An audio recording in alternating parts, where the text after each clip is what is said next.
이재명 대통령이 아랍에미레이트 중동의 주요 국가들을 순방하러 떠났죠.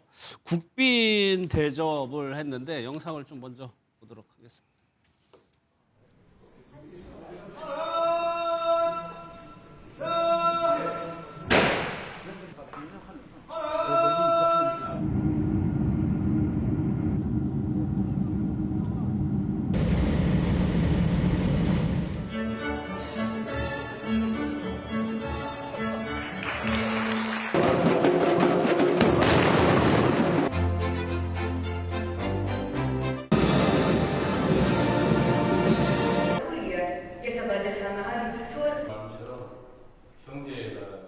트럼프 대통령이나 우리나라 에이펙 때 왔을 때 우리가 국빈 대접하는 거 보셨죠? 그게 이제 이재명 대통령을 아랍에미레이트에서 국빈 대접을 한 건데 상당히 공을 들인 것 같습니다. 불도 뭐 빌딩에 켜고요.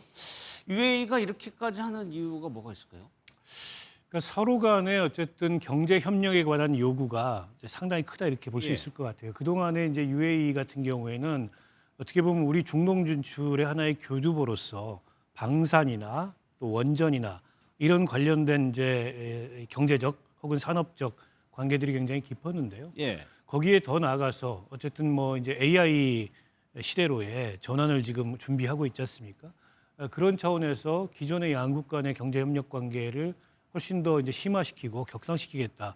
이런 목표 의식을 대통령께서 확고하게 갖고 있는 것 같고요. 예. 그래서 국빈 방문 앞두고서 가훈식 실장이 먼저 가가지고 사전 정지 작업을 했습니다. 그래서 어쨌든 상당히 어떻게 보면 UAE 국빈 방문에 방점을 두고서 이번 이제 순방 계획을 짠 게 아닌가 싶고요. 그리고 이어서 뭐 이집트, 뭐 마지막에 터키까지 이렇게 쭉 그 순방 계획이 세워져 있는데 예.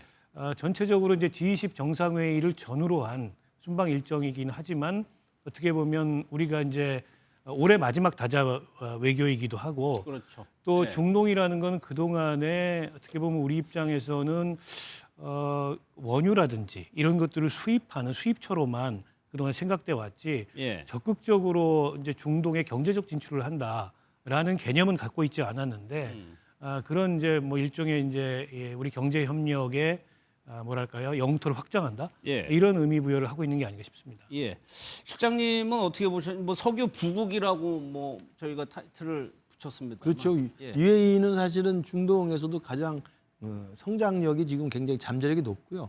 빠르게 성장하는 경제 국가입니다. 그리고 우리 대한민국과는 오래전부터 굉장히 긴밀한 경제 협력 관계를 갖고 있고 원전이라든지 이런 부분에 있어서는 차후에 우리 대한민국의 어떤 먹거리, 대한민국의 어떤 수출 전략상으로도 굉장히 중요한 입지를 갖고 있는 나라이기 때문에 예. 이건 정부의 교체와 상관없이 저는 꾸준히 대한민국과 UAE는 긴밀한 전략적 관계를 맺어야 생각을 합니다. 과거에 윤석열 정부 때도 UAE랑은 상당히 긴밀한 관계를 맺었었고요. 그 이전에도 마찬가지였고 그래서 저는 이재명 대통령이 지금 UAE를 국빈 방문하고 그다음에 어쨌든 남아공에서 열리는 G20 회의에 가는 길에 지금 사국을 들린 거기 때문에 저는 저러한 외교 순방 일정을 잘 잡았다고 생각을 하고요. 그러니까 대통령이 해외 가서 순방을 하고 정상회견을 하는 과정에 국내 정치가 좀 서포트를 해줬어야 되는데 지금 여전히 민주당에서는 이른바 항소포기 논란에서 지금 벗어나지 못하고 있고 항소포기가 오히려 문제를 더 키우는 건 좀 민주당 쪽에서 키우고 있다고 생각해요. 특히 이제 검사 항명까지 이야기하면서 검사를 좌천시키고 뭐 전보시키겠다는 으름장까지 놓고 있으니 저는 해외 나가서 일하는 대통령에게 누가 되지 않기 위해서라도 민주당이 좀 정신을 차렸으면 좋겠다 이런 말씀 드립니다. 알겠습니다.